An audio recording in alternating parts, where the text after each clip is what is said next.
And also how people don't even drive slower just because a sign tells them a ridiculously low speed limit. It's kind of common sense. If it says 20 and there's no reason for it to be 20, why should you go 20? But there was a great one. That one, the first one in El Cajon, it said it's going to be, the speed limit's going to reduce because there's traffic hazards associated with parked vehicles. Thank you. Your time is up. And Chairwoman Vargas, that concludes public comment on this item. Thank you. Is there a motion? Is there a second? Second. All right. Have a motion and a second. See no other discussion. Please vote. And Chairwoman Vargas, that motion passes unanimously with all supervisors being present voting aye. All right, wonderful. We'll now go to non-agenda public comment for the remainder of the public speakers. Thank you, Chairwoman Vargas. We do have 10 total requests to speak on matters not listed on the agenda. Those are all coming via phone. So we will ask those that have submitted to sign up via phone to please dial into the conference line now using those instructions that were provided to you, and we'll go ahead and give you a moment to do so.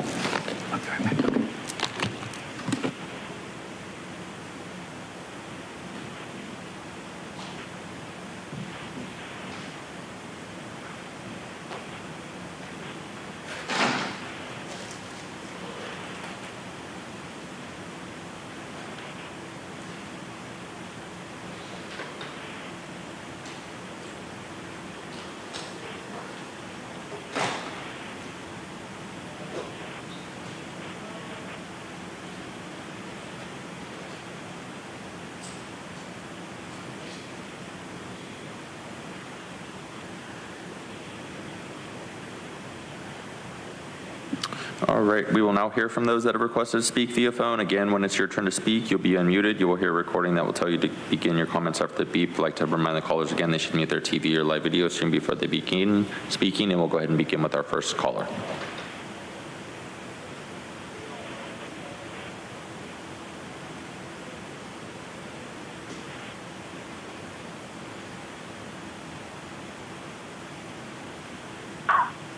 Good morning. My name is Kathleen Lippett.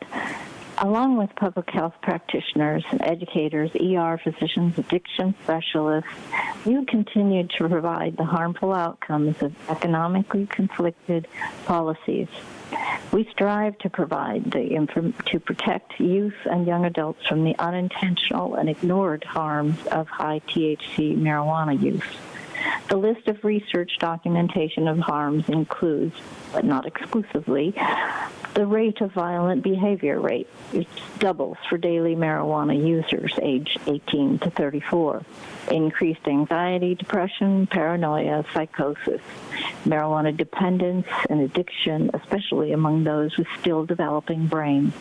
Child fatality reviews from several states report marijuana the drug identified for child abuse and fatalities, more so than alcohol, cocaine, or meth. The majority of heavy marijuana users are also parents with minor children. That's a significant factor that leads to children ending up in foster care when they have drug-abusing parents. No war or acts of terrorism in history compares to the human or economic costs, which estimated to be over nearly $4 trillion. And while the government has the responsibility to protect the people, they have failed to do so in the area of drug abuse, largely because of the marijuana industry's influence and lobbying.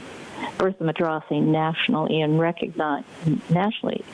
internationally recognized Harvard researchers, noted that politicians continue to urge more spending on addiction treatment and harm reduction while weakening the laws that prevent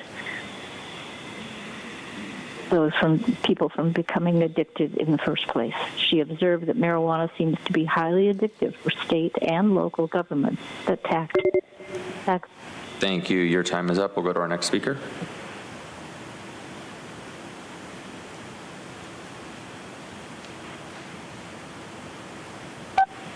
Sure, it's Monica. Remember when you said there's some things you don't want to say into a mic? It seemed like I was the only person who understood what that meant, because I've also been at that crossroads many meetings, but sometimes crossing the line is necessary.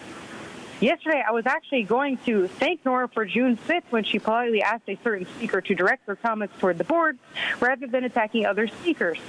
Civility via a polite ask, not censorship. It's a great example of de-escalation. But that compliment got cut because what I witnessed yesterday was the complete opposite. So my open mic feeling about yesterday's meeting, it was absolutely disgusting. I literally lost my appetite, and I love to eat. The sudden compliment about being on topic when you, Nora, totally interrupted me earlier that day while I was on topic didn't really hold water. Even if you didn't mean to act manipulative, it sure came across that way. On mic, it was a compliment at the expense of other people, which isn't really a compliment. It's like an insult wrapped in glitter and gold stars. Don't matter how pretty it is, it's still an insult.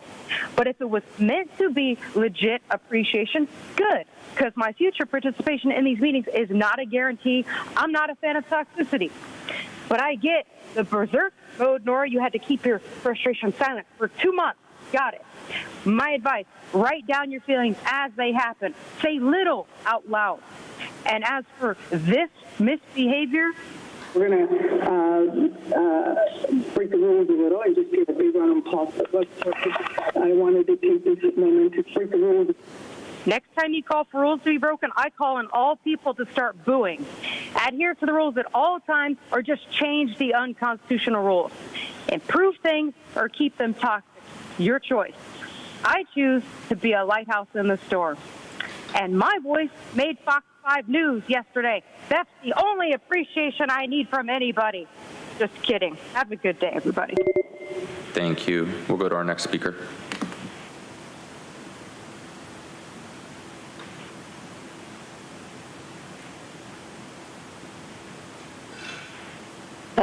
So, I would like to bring something to light about these flags that you guys have flying all over the place.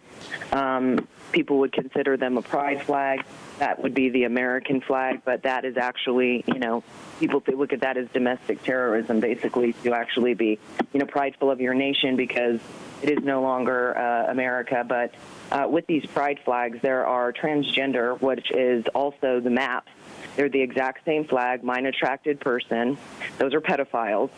And we are promoting pedophilia by having these flags being flown or being shown anywhere. And as a victim, it's really disturbing to see that this kind of stuff can take place. And it's like, I just basically need to sit down and shut up and deal with, being a victim of a pedophile and, just having that flag flown. Like, it's so prideful. It's so great. Yes, we love to touch children. We love to rape children. We love to do all this stuff to children. Right? And it's like, it's disturbing because we shouldn't even be sexualizing children and all the things that are happening, telling them that they can change their gender when that will never happen, no matter what they do to their body. When their bones are dug up, decades later, it's still going to show who they were born as. And as long as we continue to, protect predators, because that's what this is, and it's very disturbing being a victim, to see this kind of stuff being prideful. It is an abomination. And the fact that we continue to do this and invert everything and make what's bad is good and good is bad, that's why our nation is going to suffer significantly in the near future. We're already suffering, but what's to come is not good because we will be reaping what we have sown for so long. And if you understand what that means, you would be terrified of what we have to face. Because this is Babylon, and these are the days of Noah. And what's bad is... Thank you. Your time is up. And Vice Chair Lawson-Remer, not seeing the other callers in the queue. That concludes the request for non-agenda public communication this morning. Okay, well, thank you. This meeting is adjourned. The next regular meeting of the board will take place on Tuesday, July 16th at 9 a.m.